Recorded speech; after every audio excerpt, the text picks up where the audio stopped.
Good morning, Rabbi Osai. Welcome to another wintry edition of Daf Yomi. As I came in, they were just plowing the parking lot. So once everyone else gets in here, the parking lot's going to be freshly plowed. So the snow will be gone for now until more snow falls. So Hashem is giving us a big bracha of snow. We asked for rain, He gives snow. Okay, we'll take that. It's very good. Today's daf is Ayin Gimel, which is Og Melech HaBashan, so it's a remnants for that. We are still in Av, Ayin Base, which is thick. We're in the thick of it. We're actually 14 lines up on 72b on Amid Base.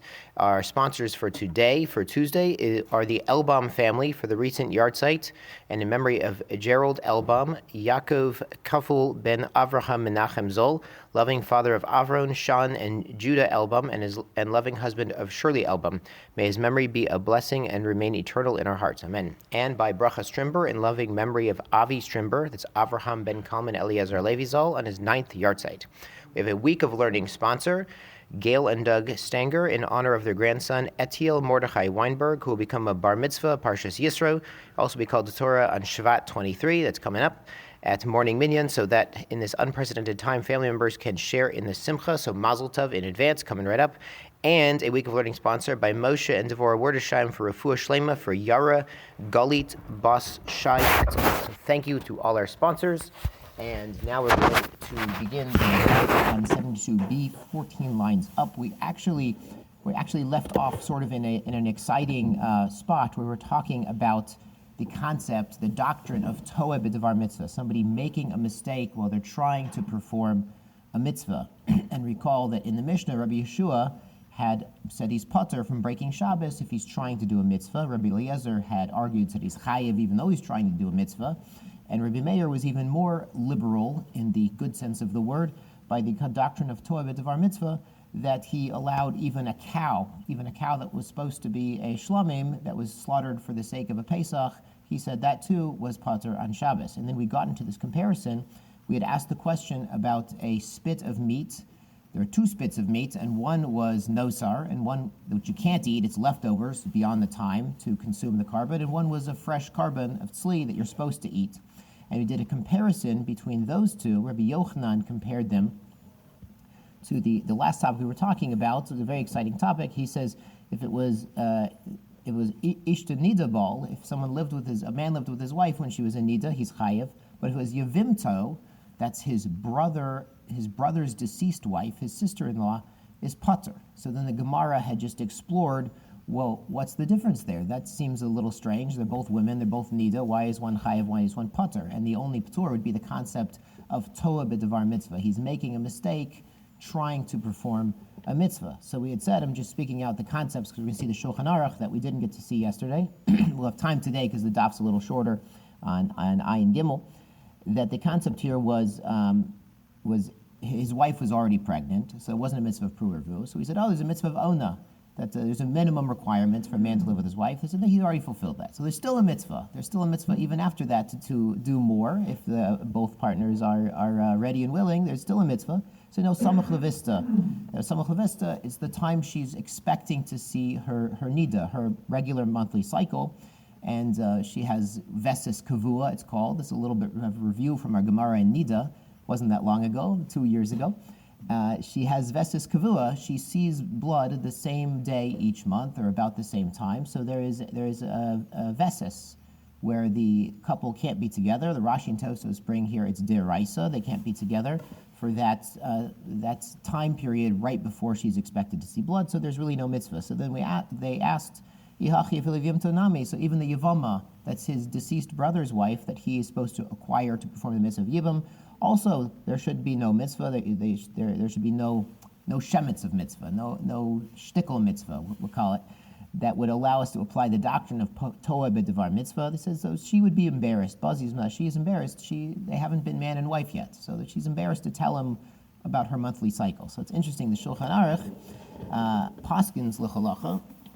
And this is an Orach Chaim Reish Mem, so it's an Orach Chaim. This is everyday living. You need to know this. And Reish Mem is Hilchos of Tznius. So Tznius is also halacha. It's not just a dress code that the girls' school puts out. It's actually halacha l'maisa.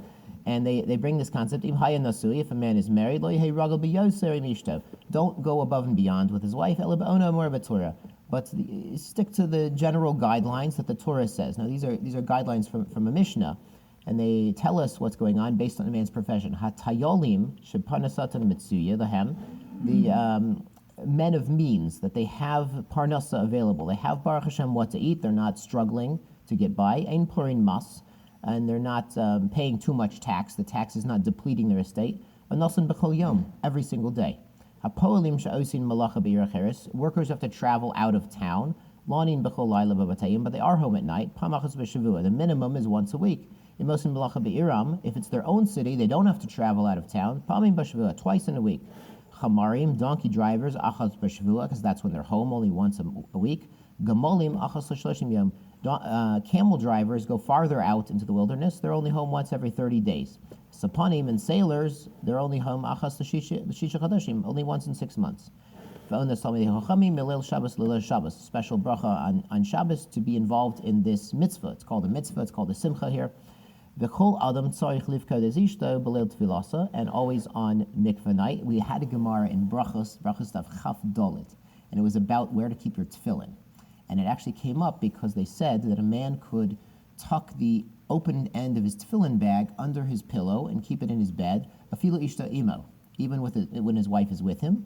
And we learned this out because one of the Rebbeim sent his Talmud to go fetch his tefillin from under the pillow, and the Talmud knew it had been mikveh night the night before. So you see, they weren't really ashamed to share that information because they needed it to teach the halacha. So mikveh night, b'shashi yotze l'derech, and if he's going on a trip, if it's not a pidyon shvuim, not a pikuach nefesh, emergency. V'chen im ishto menika, if his wife is nursing, it's still a mitzvah. V'hu makir ba, if he realizes in his wife shehi mishtadlo, she is making an effort to be around him, and she's being pleasing or appealing to him. Mekashetis atzma lefanav, she's adorning herself in front of him. She's showing that she wants to find favor in his eyes. That she's making an effort that the man should pay attention to her. A man has to look for these nonverbal cues. It's something that Rashi had pointed out in our daf, that he said, when is there a mitzvah? When is the mitzvah l'sameach zishta? He says, afilu shelo b'shasa nasa. He's already fulfilled his husbandly duties. Im roeh, if he sees shemis avoslo, that she is appealing to him, and this is a nonverbal communication. The Shulchan Aruch and the Rashi point out that a husband who's trying to be a good husband, has to look for cues that are nonverbal cues in his wife. And we actually saw this not too long ago in Eruvin Daf Kuf. In Eruvin Daf Kuf, we had said that one of the fallout concepts from the sin of Chava and Adam was the pasuk in Bereshis chapter 3, verse 16, that Hashem told Chava that your desire will be for your husband, but he will rule over you. And the Mefarshim say, and the Gemara said that she doesn't appeal directly to him. She's not direct. She's indirect with her desire, and the husband has to sort of look for the hints, look for the cues, look for the nonverbal communications. So we see that the Shulchan Aruch and the Gemara, they're both aware that women and men communicate differently. That men are very open, very verbal, and women are more nonverbal, and that a husband who's paying attention needs to pay attention to nonverbal cues, not just verbal cues. So we see that Baruch Hashem, our sages are aware that there are differences in the way people communicate, and we need to be aware of this. It's something that is an important topic to not to overemphasize, but typically in our circles there's a tendency to underemphasize the importance of the marital relationship and marital intimacy. And we see in our sages, the Gemara in Brachos, there's a famous Gemara, not just a Gemara about the Tefillin, but in Brachos Samech Beis, there's a famous Gemara where a rabbi is with his wife, and the Talmud crawls out from under the bed. It's the famous rabbi under the bed story. And the rabbi says, this is not derech eretz. It's not derech eretz. What are you doing under the bed? And he says, one of the most gewaldige lines in Shas. Every line in Shas is gewaldig. Every line in Shas is amazing, but this is one of the most gewaldig lines in Shas. He says, Rebbe, Torah hi utzricha ani. This too is Torah. Intimacy, learning how to do intimacy correctly, properly, with kedusha, with good kavana, to make a simcha, to make a beautiful Jewish family. This is also Torah. It's also holy. We need to learn to do it with kedusha and tahara. It's important also. it's as important as Pesachim, as other things. So that was his rejoinder. That's why the rabbi was under the bed. Lemaisa, I can recommend. I don't want to step anyone's toes, but Rabbi Eliezer Melamed has a very good sefer. Rabbi Eliezer Melamed wrote the Pnini Halacha series, and they're very good. And his sefer on marriage, on the married life, is Simchas Habayis Ubirchaser, or Simchat Habayit Ubirchato, if to translate into Hebrew. And it's highly recommended. And he says it's both halachic and hashkafic. He says it's important. It's an important part of a married couple's life. So that's Baruch Hashem. We had some time to hit that nail on the head, as we have learned about Toeh b'Devar mitzvah, someone making a mistake while they're trying to perform a mitzvah. So getting back to the 2 spits of meat, 1 nosar and 1 carbon. So we are 14 lines up on Ayin base. We're just starting with the daf. So the guys are coming in, and Baruch Hashem, we're just starting, and the parking lot's all been plowed, and if you missed the first part of the daf, it's very juicy. You'll go back here, the recording, it's good stuff. Yeah. So Rabbi Yochanan, 14 lines up. Rabbi Yochanan, come on. Who is he hold like when he's making this distinction with Toeh b'Devar mitzvah between the wife and the Yavama, and between the meat that's nosar and not nosar? Ilem Rabbi Yossi, does he say like Rabbi Yossi? There's a Mishnah, Rabbi Yossi says, Rabbi Yossi Omer, Yom Tov Rishon Shel Chag, Shachalios b'Shabbos. It's the first day of Sukkot, and what does he do? V'shachach, he forgets that he's not supposed to carry out. V'hotzi es lulav l'rshus rabim. He takes out his lulav and all of his arba minim to the rshus rabim. Now he's not supposed to do that. The Rabbanan say you can't do that because it's asur on Shabbos. The Rabbanan say even in a place with an eruv, even when there's an eruv and there's not an issue of hotzah, we don't take out our arba minim and our lulav, our esrog on Shabbos, even when it's Yom Tov Rishon and it's a mitzvah deraisa to take the arba minim. Potter, so he's potter mipnei shahotzi bershus, because he's taking it out with permission. I understand it's not really permission, because he's not supposed to take something to the Rishus Rabim on Shabbos. We had whole prakim in Shabbos, just a year ago, less than a year ago, describing moving things and through and into the Rishus Rabim. So he doesn't have Rishus really, but he thinks he's doing a mitzvah. He wants to do a mitzvah.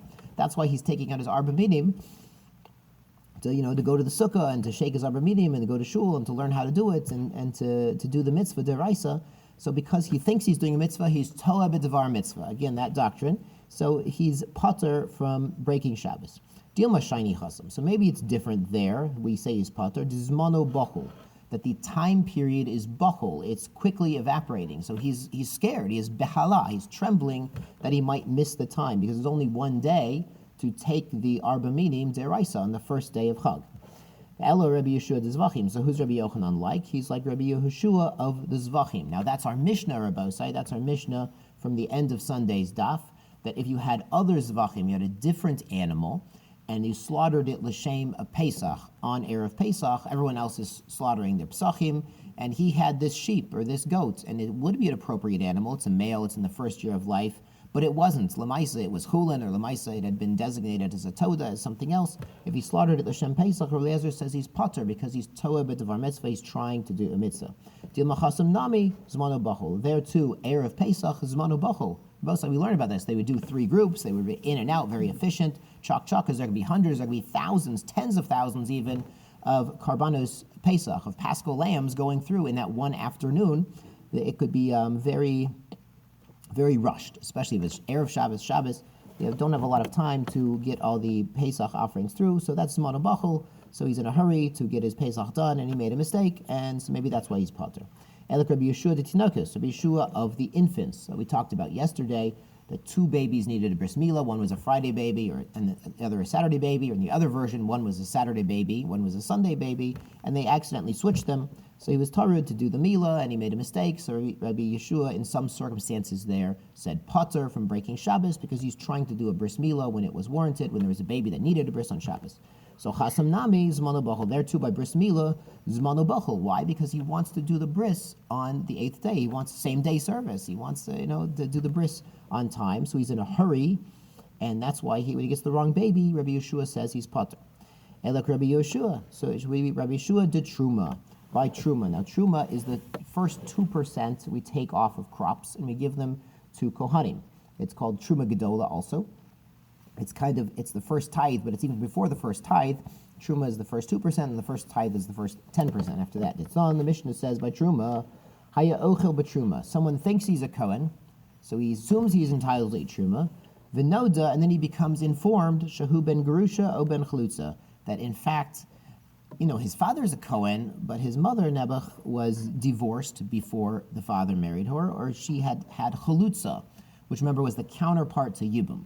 That if the man does not want to do Yibum, to take his deceased brother's wife, he has to do a Chalitza, it's Chalutza Nal, they have to remove the sandal and spit.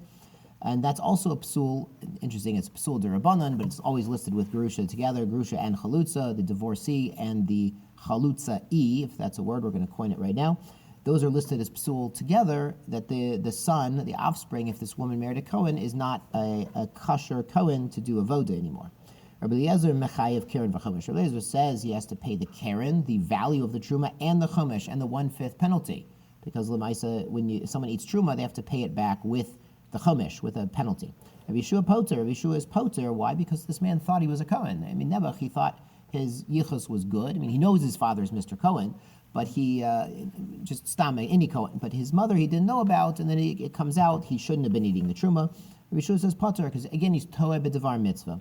Dilma kid Rav Bibi bar Abaye. So maybe that's only poter because of Rav Bibi bar Abaye's halacha. Tama Rav Bibi bar Abaye betruma be'erev Pesach. It's truma, yes, but it's chametz truma, and it's erev Pesach, and everyone's in a rush to eat those last Cheerios, erev Pesach. The Cheerios you didn't be mevatel or burn or get rid of or throw out. You save that one bowl of Cheerios for the kids, and now they don't want to eat it. The one time they don't want to eat Honey Nut Cheerios is erev Pesach. Yeah? It's always something. So here it's truma nut Cheerios, and this man who thinks he's a Kohen is trying to get rid of it very quickly. So he says mado bachol, he's in a hurry, and that's why it's not a fair comparison to the 2 spits of meat. Iname, shiny truma, we could say truma is different. Why is truma different? Ikri avoda, truma, eating truma, even outside the base of Mikdash, is called in avoda. We're going to see the pasuk. The avoda rachmana achshar. Not only that, it's an avoda that the Torah says is kosher, makes it kosher b'diavad. We're going to see. The Tanah in the Mishnah says, Haya omed umakriv, a Kohen is standing at the Mizbeach and bringing karbanos. V'noda, and then he becomes informed, Shehu ben Gerusha o ben Chalutza, that his mother was previously divorced before marrying Mr. Cohen, or previously undergone Chalitza. So now he realizes he's not kosher to do the avoda. So his father's a Cohen, but Nebuch, his yichus, does not allow him to bring karbanos. Kol karbanos kulon shehikriv al gabei mizbeach psulim. All of the offerings that he's brought on the mizbeach, they're puzzle. They don't work. The owners of those karbanos didn't get a kapara because he wasn't a Kohen who was allowed to do the avoda. Rabbi Yeshua machshir. Rabbi Yeshua again applies this amazing doctrine of toeh b'devar mitzvah. He thinks he's a Kohen. He thinks he's doing avoda, so he's machshir b'diavad. The Amrina, and we said about this Mishnah, my time with Rabbi Yeshua. What was the reasoning of Rabbi Yeshua? It's a pasuk. Disiv Barech Hashem Chaylo Ufwali Yadav Tirtzei. Hashem. This is the bracha that Moshe gives to Shevet Levi. That Barech Hashem Chaylo, Hashem will bless his strength. Was the translation we normally use is Chayil, is Koech. Ufwali Yadav Tirtzei, and the work of his hands will be Merotze, will find favor, will be Merutze. And the Rashi points out this is amazing drasha that Rabbi Yeshua is making. This is Bekohanim Kasiv Yasima Ketorah Be'apecha. That's the pasuk of Samich Lei. Right after that, Barech Hashem Chaylo Chalolim Shebo. So Chaylo is not just his Chayil, his Kayach, it could also be Chalolim. And a Chalal is a not fit Kohen. Like you say, Chalal is an emptiness. In Ivrit, in modern Hebrew, Halal is space. Outer space is Halal. It's empty. So here this Kohen is Halal from the full kedusha of a Kohen. Baruch Hashem, he's a Kohen. He's a good guy. He's a nice guy, but he doesn't have the full kedusha of a Kohen to bring the offerings. But even so, the pasuk says, according to the Drasha Rabbi Yeshua, that Poel Yadav Tirtzei, that what his hand has done, it's merutza. Now b'diavad, it's merutza, but it works. It finds favor, it finds acceptance. That's Rabbi Yeshua's Drasha about the Kohen who's a Cholol, who's ben Gerusha, ben Chalutza. Truma heichik avoda, and Truma, where's Truma called an avoda? The Tanya, there's a Baraisa, Maisei Rabbi Tarfon, our famous Rabbi Tarfon, Shlo ba emesh the base hamidrash. He didn't come to night seder. So you see, even back then they had night seder, and even back then they had some of the Bacharim would skip night seder and they get in trouble. L'shacharis, and the next day, Matzah Rabbi Gamliel, the Rosh Shiva Rabbi Gamliel comes and finds him. Why did you skip night seder? This is Bacharim everywhere can find some camaraderie here. Amar lo avoda avati. I was doing an avoda. So this is a little strange because this was shortly after the Churban Beis HaMikdash. There's no more Beis HaMikdash. Amar lo kol divarecha einan ela divrei tema. All of your words are only divrei tema, surprising words, shocking words, hidden words. I don't know what you're talking about. V'chi avoda b'zman hazeh minayin. What do you mean there's an avoda b'zman hazeh? Nebuch, we've lost the temple. This was shortly after they lost the temple. He says, Nebuch, there's no temple. I mean, you skip night seder doing avoda? You crazy Kohanim, what are you talking about? Amar lo harehu omer. But the pasuk says, turning over to Ayin Gimel 73a, avodas matana. Now the pasuk says in Bamidbar, ve'ata uvanecha itcha tishmu es kehunatchem. You and your sons after you will guard your kohennis l'chol davar mizbeach, for everything for the mizbeach, u'mivet leparochet, and the house of the parochet, the cover between the kodesh kodashim. Ve'avadtam avodas matana, and you will do the avoda, you will work the work of the matana. Now what's the matana? That's the truma. Etenet kunatchem v'hazarkev yumat. So I will give to you your kahuna, and a stranger who comes close will pass away. So this is a command to the Kohanim, to the Bnei Aharon, to guard not just the Beis HaMikdash, not just the Mishkan, but also the matana, avodas matana. So it's called an avodas matana, an avoda of matana. Avodas matana etenet kehunatchem v'hazarkev yumat. So the Baruch Hashem, the Gemara also quoted the pasuk. Asu achilas truma bigvulin. So the pasuk makes equivalent eating truma bigvulin. Bigvulin is in the borders outside of the Beis HaMikdash. Ki avodas Beis HaMikdash. So this pasuk puts together the avoda. But that time it was the Mishkan, and the Mishkan carries over to the Beis HaMikdash. It makes equivalent eating the matana, that's eating the truma, to doing avoda in the Beis HaMikdash. So amazingly, eating truma was equivalent to doing a vote in the Beis HaMikdash. Now, so Rabbi Tarfon says, I was eating truma last night, that's why I didn't come to night seder. Okay, so maybe he should have brought the truma to night seder. Maybe he's worried it would become contaminated. Maybe the other guys were not careful and they might have gotten it tameh, so he was eating it at home where everything was tahor. So I know we can understand he had a good excuse because he was a Kohen, it's a Kohen Milchas, eating truma, so that was a good excuse not to come to night seder. Every other excuse I don't think we'll accept, but Rabban Gamliel accepted his excuse. It's interesting, Rabbi Tarfon, we mentioned yesterday, there was a famous Seder in Bnei Brak. We mentioned this yesterday. We said the Pesach offerings, Ein Lem Kitzvah, there was no limit, and we riffed on that. We said that Kolam Marbe, L'Saper Mesias Rayim, Hareze Meshubach. Said that talking more and more in Seder is Meshubach. And we quoted the famous Seder in Bnei Brak with Rabbi Akiva. Interestingly, everyone there was a Kohen, a Levi, or Rabbi Akiva. So everyone there, Rabbi Tarfon was there, he was a Kohen, Rabbi Eliezer, Rabbi Yeshua, Rabbi Elazar ben Azariah, and Rabbi Akiva. Rabbi Akiva was ben Gerim. He was the son of Gerim. So all of the people there, talking all night in Yetzias Mitzrayim, were never in Shibud Mitzrayim. Their ancestors, their direct ancestors, were never in slavery in Egypt because the Leviim and the Gerim were not physically there.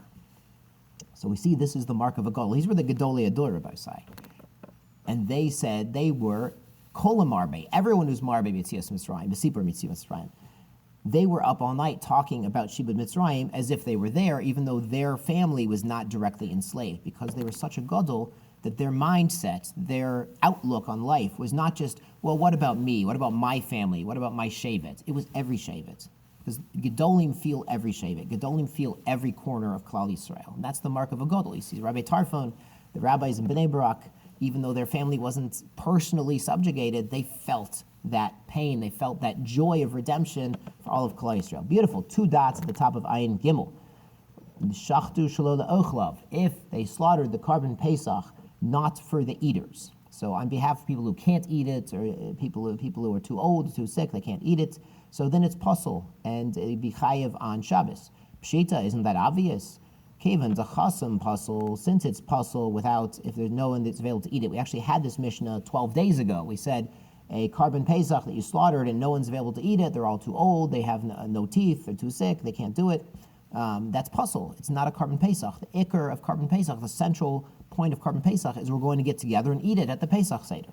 So that's pasul. So hacha chayiv. So that's obvious that it's chayiv.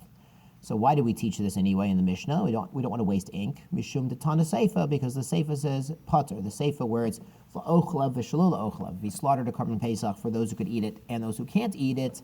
That's pater. Tana reisha chayev. So the reisha teaches you chayev, the mirror case. Hanami pshita. Isn't it obvious that if it's people who can't eat it, that it's pater because he has a valid carbon Pesach? Mishum dechasam kosher, because it's kosher there. Hacha pater. It's also pater because people could eat this carbon pesach. It's kosher. It's a valid carbon pesach. He's not breaking Shabbos. He's doing what he's supposed to do. Ela aidi the tana shachta shalol lishmo b'Shabbos tana nami shalol ochlav. Because the Mishnah wants to teach us shalol lishmo, it also teaches us shalol ochlav. Those are similar psulim. V'higufa lamali. Why do we have to teach shalol lishmo? Mishum de kavai leflugi or Eliezer Yeshua, because we want to teach you the machlokes of Eliezer Yeshua. So the whole Mishnah listing all these cases is for the Iker case of Lishmo and Shlo Lishmo. Remember when we had a carbon Pesach, Lo Lishmo, they agreed it was Chayev, because breaking Shabbos. Not supposed to shecht an animal on Shabbos unless it's the carbon Pesach, L'Shem carbon Pesach. If he changes carbon Pesach to something else, it's puzzle now, and he didn't have permission to shecht it on Shabbos. And then the second case, remember, this is a review from yesterday, if it was a different animal, he's changing it into a carbon Pesach. Rabbi Eliezer says Chayev for breaking Shabbos because he doesn't let you switch over and he doesn't subscribe to the doctrine of Toy B'Devar Mitzvah. Yeshua says if it could have been a valid Pesach, he's Toy B'Devar Mitzvah. He's making a mistake trying to do a mitzvah and he's pater. So that is an important doctrine. As you've seen, it applies to doing bris milah. It applies to a man living with his wife. It applies to eating meat. It applies to carrying a lulav and esrog, and says Rabbi, there are so many applications to this concept of Toy B'Devar Mitzvah, so it's a very important concept, so the Mishnah wanted to emphasize it. So Rav Chuna tells his son, who's going to Cheder, Ki azlos l'kamed Rav Zrika, when you go to Cheder, they ask him, L'divrei omer miskalka b'chabura pater. So for the one who says damaging in a wound is pater, we're going to explain this in a moment, Shachtu shelo le'ochlav chayiv. Why is he chayiv when he slaughters a Pesach shelo ochlav? The Mishnah doesn't make sense for him. Now, what is this story? Mekalka b'chabura pater. We're talking about Shabbos. Shabbos, we say to be chayiv in Shabbos, meleches machsheves be'inan. We require constructive, thoughtful acts. So if your act on Shabbos is purely destructive and doesn't accomplish anything in the long run, it's pater. That's a machlokes, actually. And there is a manda amar in the Gemara in Shabbos that's completely pater. If somebody merely breaks a window, pater. He hasn't done anything. If he breaks the glass out of the window because they need to replace the window pane, that's breaking something in order to fix it. If he breaks the glass window to get the child out of the hot car so that he can save the child's life, he's doing something. He's accomplishing something. Meleches mechsheves. He's doing creative work. We call it on Shabbos. But if he's purely breaking something, purely damaging something, there's a mandamar that's completely pater. So in our Mishnah, he's slaughtering a Pesach, but there's no one going to eat it. It's a puzzle carbon entirely. No one's going to eat the thing. It's completely puzzle. You haven't done anything, have you? So why would he be chayiv? It seems to disagree with our Mishnah. Ma tiken, what's the tiken? What has he fixed? What silver lining in his cloud of destruction is there? Tiken, there is a fix. Im alu lo yirdu, because if the limbs of this puzzle paschal lamb went up on the mizbeach, they don't bring them down. It has this shemetz of kedusha because he was trying to do the mitzvah. It's totally puzzle. No one's going to eat it. We're supposed to get rid of this thing. We're not supposed to put it on the mizbeach. But if we put the limbs on the mizbeach, it has a little bit of kedusha. We don't bring them down. Fine. So shachtu v'nimsa balmum. What if they slaughtered the animal and it was found a balmum? Chayev. That's another case in our Mishnah. So according to the mandamar mekalka b'chabura pater, that if you're totally breaking something without a positive result in the long run, why is he chayev? Ma tiken. What takana is there? Tiken bedokin shebe'ayin. Eliba de Rebbe Akiva. So if there's a cataract in the eye, I usually translate dokin shebe'ayin as a cataract. It's a form of mum that's very hard to see because it's in his eye. According to Rabbi Akiva, the Amar im alu lo yerdu, he says there too, if an animal that had a cataract, dokin shebe'ayin, goes to the mizbeach, we don't bring it down. This reminds us, of course, of what famous story? Dokin shebe'ayin. I'm seeing some glimmers of recognition, but I don't have a lot of guys here. The guys on Zoom got it already. Dokin shebe'ayin, kamsa bar kamsa. Kamsa bar kamsa. Bar kamsa inflicts a dokin shebe'ayin. Well, or he cut the tongue maybe, or he put a dokin shebe'ayin maybe in the carbon that Rome sent to test the Jewish people. Rome sends a carbon to test if the Jewish people were still loyal to Rome. If they're going to offer the carbon, then we think they're still loyal. So Bar Kamsa puts a mum in that carbon, so the Jewish people will not offer that. It's a dokin shebe'ayin. So we see the Romans took karbanos very seriously. They were into karbanos also, as they were doing it to test us.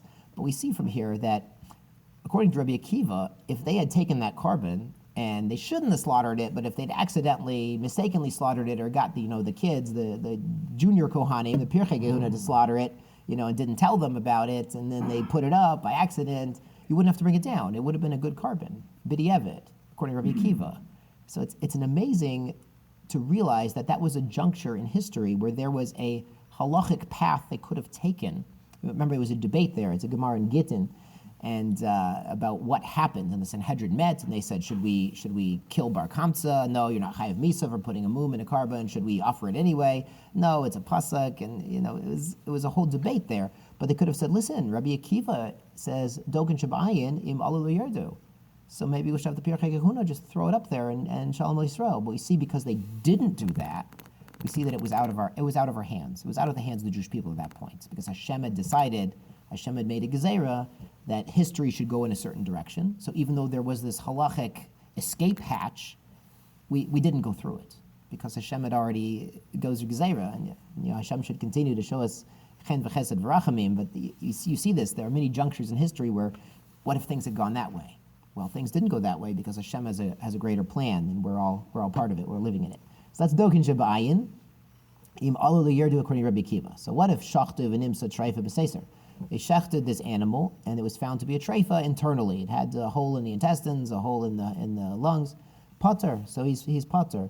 Habegalui chayev. That means if it had a revealed treifa, he's chayev. Matikin. So what's the deal? If you shecht an animal that already had a treifa, it was missing a leg, a thigh, it had an obvious hole in the skull, it's already a treifa. You know that. So slaughtering it, what does it help? Tikin lahotzi medei nevela. It's no longer a nevela. So it's a treifa, but it's not a nevela. Now it's funny because in modern parlance, we use nevela and treifa generically. Anything not kosher, it's nevela, it's treifa. They're totally different things. So nevela is basically something that dies without shechita. So the deer that runs across the street and gets hit by a truck, Nebuch, he's a nevela now. Now it could have been a perfectly kosher deer. There could be nothing wrong with that deer. He's totally healthy. He's a vigorous deer. He was going to live to 120, but the truck got him first, so he's a nevela. He was killed not through shechita. You could have a cow, and he gets a totally kosher chassidish shechita with all the chumras, a beautiful shechita, but they open it up and there's a bunch of holes in the lungs. So that's a treifa. It's a treifa. It's a treifa that got a shechita. It's mamish a treifa. So both of those are not kosher, but one for nevela, one for treifa. And the advantage to doing the shechita here is that it's not metame. A treifa is not tame, but a nevela is tame. So if you've got this animal in the Beis Hamikdash, you don't want to spread tuma everywhere, so giving the slaughter would be an advantage. So even the man Amar in Shabbos, that mekalka b'chabura pater, that simply breaking things is pater, here he's still chayiv because he's taken away the tuma of nevela. Maskiv la Ravina has a problem with this. Hadatanya, but there's a baraisa that says, a shochet chatas b'Shabbos b'chutz, levodazara chayiv alei gimel chatayis. So this guy's trying to win the Aveira Olympics, so he takes a carbon chatas that needs to be in the temple, he slaughters it b'chutz, outside of the temple, and it's on Shabbos, so he's not allowed to do that. You can't slaughter a chatas on Shabbos anyway, and it's l'shem avodazara. So this guy's got a lot of problems he needs to work through with a professional, but he's doing 3 Averas at once. Matiken. So you're going to tell me he's chayev? According to Mandam Mekalko B'Chabura Pater, if it's totally destructive, he's pater. Why is he chayev here? Matiken. Amar Vavira Shemotzi Midei Ever Minachai, because this animal is no longer Ever Minachai. So now a Ben Noach could actually eat from this shechita. So he's done something. So he could be chayev enough. Good. 2 dots. Shachtu v'naida. If they shechted it, and then they become known that they didn't have an owner anymore. They didn't have people to eat this carbon anymore. They deregistered. They weren't available. Amar Rav Chuna, Amar Rav Asham Shenitak L'Riah, a asham, which is a guilt offering that's put out to pasture. V'shachtu stam, and then they went ahead and they shechted this put out to pasture asham, kasher la'ola. It can go up on the mizbeach as an ola. Al-maksavar lo by akira. So you see, he holds we don't need to uproot the original designation of the asham, change it to an ola. Ihachi. If that's so, lo nitak nami. So even if it wasn't put out to pasture yet, we should also be able to bring it stam and treat it as an ola. Gezerah, so we make a gezerah, we need to be careful. Achar kapara atu lifnei kapara. We're going to explain this better in a minute. There's a gezerah after kapara to before kapara, so even after kapara, we don't want to go ahead and pull an asham out of the field and use it as a carbon. Mina taimra, and how do we know this applies? It's not in the Mishnah says asham. So here's what we're going to explain.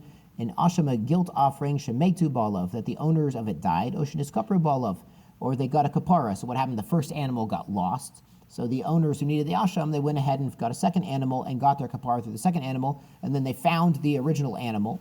What do we do? Yireh al chiyastav. You put it out to pasture until it gets a mum, v'yamakir, and you sell it, because now it's chulin, it can't be a carbon, because it has a mum, v'yiplu damav l'nzava, and the value of it becomes a nedava, and you use it for an ola. So you see these animals put out to pasture to get a mum, they're going to become an ola indirectly. So we see that, so too, he says, bidyevet, if you went ahead and tried to make it an ola right now, it's going to work, because after it gets a mum, you're going to sell it and make the money into an ola. Rabbi Eliezer Omer Yamas. Rabbi Eliezer says you have to kill the animal. Yeshua Omer Yemaker, he says sell the animal, v'yabi b'damav ola, and you bring from its money an ola. We call it the ketz mizbeach, a dessert for the mizbeach. When the mizbeach's not busy, you bring these olas nedava, these gift offerings, ola b'damav.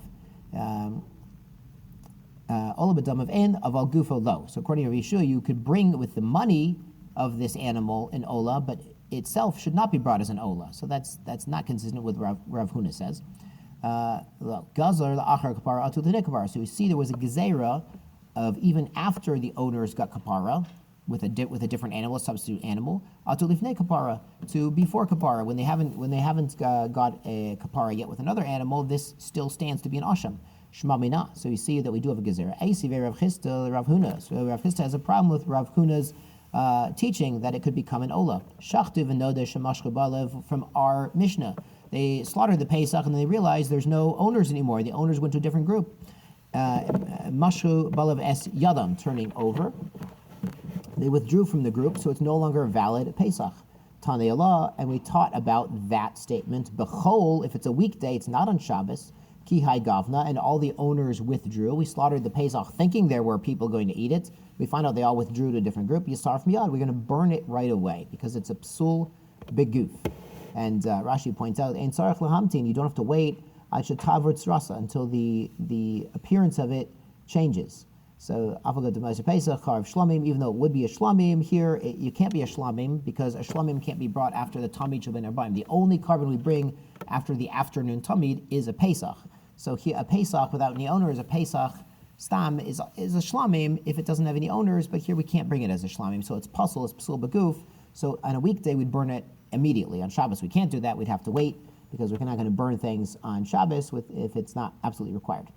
If you tell me it needs an uprooting of the original designation, this was originally a Pesach, and now it's a Pesach with no eaters, so it becomes Memela a Shlamim. Hi Pesachu, it was originally a Pesach, Kavan delay slay balim, but since it has no owners, Havele Psula Begufo, it becomes Pasul Beguf, because a Pesach with no owners is a Shlamim. You can't bring a Shlamim, he slaughtered this animal after the Tamid Shel Ben Arbaim, so now it's a Pasul Shlamim. And it's a psul beguf, so we're supposed to burn it immediately. And that is why we have to burn it miyad, immediately, on a weekday at least. If you tell me we don't need to change the original designation of this Pesach, Mireisha Havale Shlamim, it was originally a Shlamim. Psulo Mishum Mai, so why is it pasul? Why do you have to burn it? Mishum Davar Acher, because of something else, because it's not a Pesach anymore. Because it was slaughtered after the tamid of the afternoon tamid, and that's why it's a pasul shlamim, not because the meat itself, not because the animal itself is pasul from being a carbon.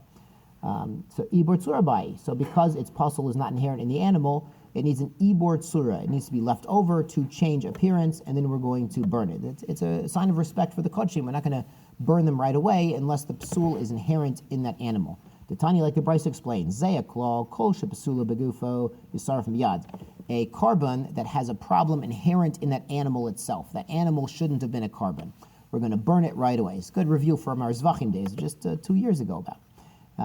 B'dam uvalim, if the psul is with the blood or with the owners, 2 bar tsaraso. So you have to wait for its appearance to change before you burn it. For example, they spilled the blood, they did the blood applications incorrectly, the owners passed away, they got a kapar with a different animal, so there's no longer a connection there with the dam or the bailim, so you have to wait 2 bar tsaraso, and then v'yatzu the basis, right? But then you take it out to the place of burning to get rid of the carbon.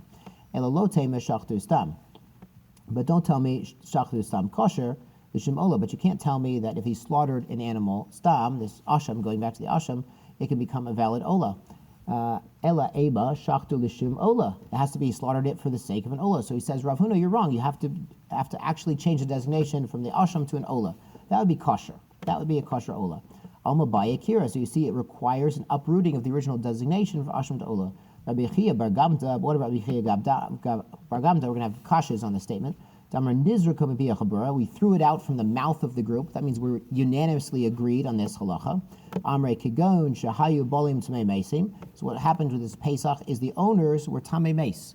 So, but not everybody was tamei meis. Remember, if the majority of Klal Yisrael is tamei meis, we do the Pesach in Tuma. But here it's a minority. It's just a few guys are tamei meis. So we push them off. Nidchin the Pesach Sheni. So we push them off to Pesach Sheni.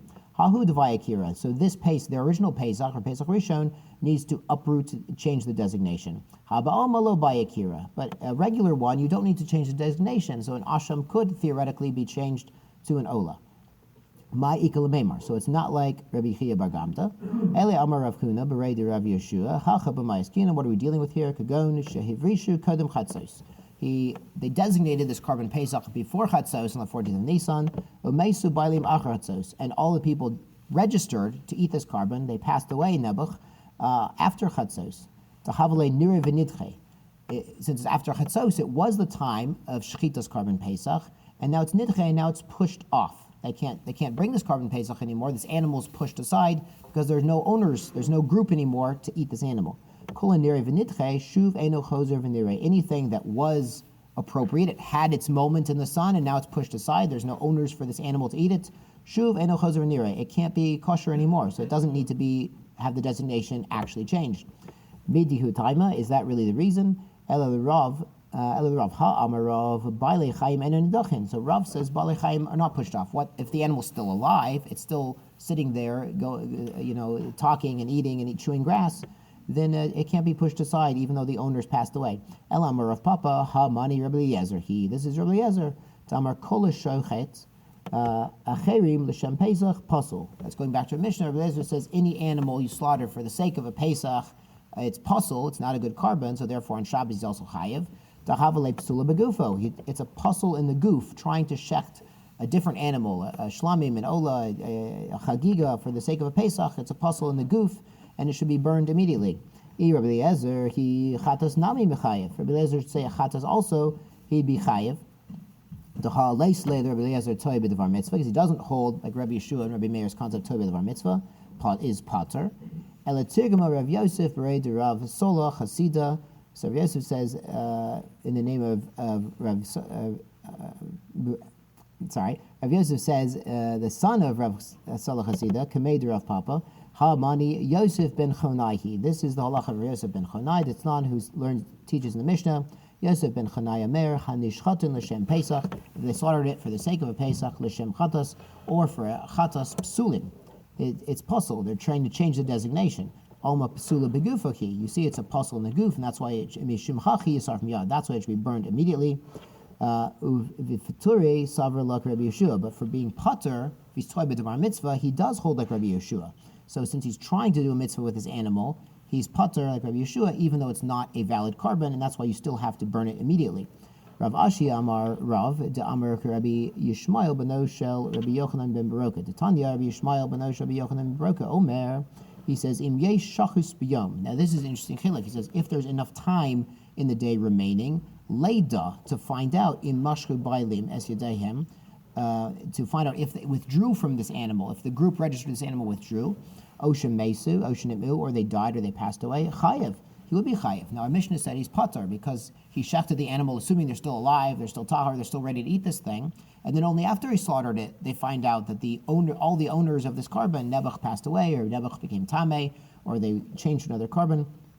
So he's Chayev because he had enough time to find out. And this is interesting because very soon we're going to have a temple again, and we're going to have to keep track of all this. So I assume that the programmers are already working on the app that will, all the Pesachim, the Paschal lambs will have a little barcode, and you'll scan it with your phone to register onto the Pesach.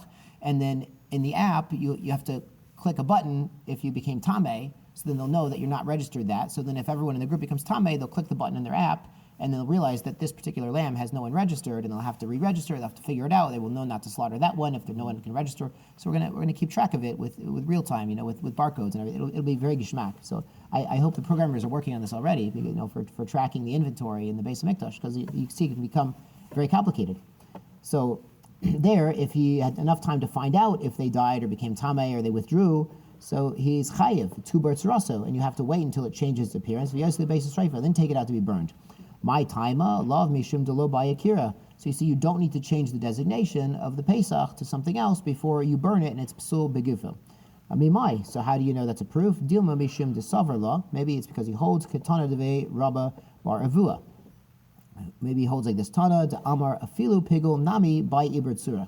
So that's a very extreme opinion that even a pigul. Now, pigul is when the Kohen had a machshava, an intention during the slaughter to do it wrong, to the meat will be consumed out of the time or out of bounds, and it's puzzle. It's inherently, now the meat of this carbon is inherently puzzle. It's not a valid carbon at all. It's what we call pigul, that the Kohen really messed it up with his intention during the time of slaughter. And he says even that one is not burned immediately, even though that's obviously a puzzle beguf of the carbon. Rather, you have to wait for ibr tzura, for a change of appearance of this animal before you take it out to the basis reif and burn it. That's respectful for the kodshim. Diyalif avon minosar, because he learns this out from nosar. There's a gezerah shava, avon appears by nosar, and avon appears by pigul, and by nosar is leftover meat. So nosar is not something that was psul already. It was something that was kosher once, and now it's beyond the time limits. Some karbanos are just a day and a night, and some are day, night, day. So after that time limit, it's nosar, and it can't be eaten, has to be burned, but you didn't burn it right away. It wasn't yisarf miyad. It was you had to wait for it to become nosar and then burn it afterwards. So he compares pigul and all of the psulim to nosar, that you have to wait for all of them, even for pigul, until it changes appearance, until you're gone to that after that time limit, and then you burn it. If you don't tell me that is his source, nitmu bailim, if the owners of the Pesach got tamei, ma ikul memar. So what would you say? Ha vadai bayakira. You would have to really change the designation of their Pesach to something else in order for it to be yisarf miyad, to be psula beguf, and need to be burned biyad. Amar Rav Chia bar gamda, nizraka b'ya chabura. Going back to what Rav Chia bar gamda said, we unanimously agreed it was nizraka b'ya chabura. We threw it out with one mouth. Kagon shahayu balim tzvei meis, that the owners of this carbon Pesach were tamei meis, had been contaminated from a dead body, so they're going to be pushed aside. V'nidchu lePesach sheni, that they're pushed aside. That's when it needs an uprooting. So we see ba'alma, you don't have to change the designation of a carbon Pesach to cause it to become a psul beguf and yisarf miyad. Ele mechavartik adeshani meikara Yosef ben Chonai. So we see that the kasha on Rav Huna was from Yosef ben Chonai. So Baruch Hashem, we finish up the parak. Hadron alach elu dvarim, kind of raced through at the end there, but Baruch Hashem, we finished, and tomorrow we start Ketzad Solin. So tomorrow, get your barbecues ready. I know it's still snowing outside, but Ketzad Solin, get your barbecues ready, your bosai.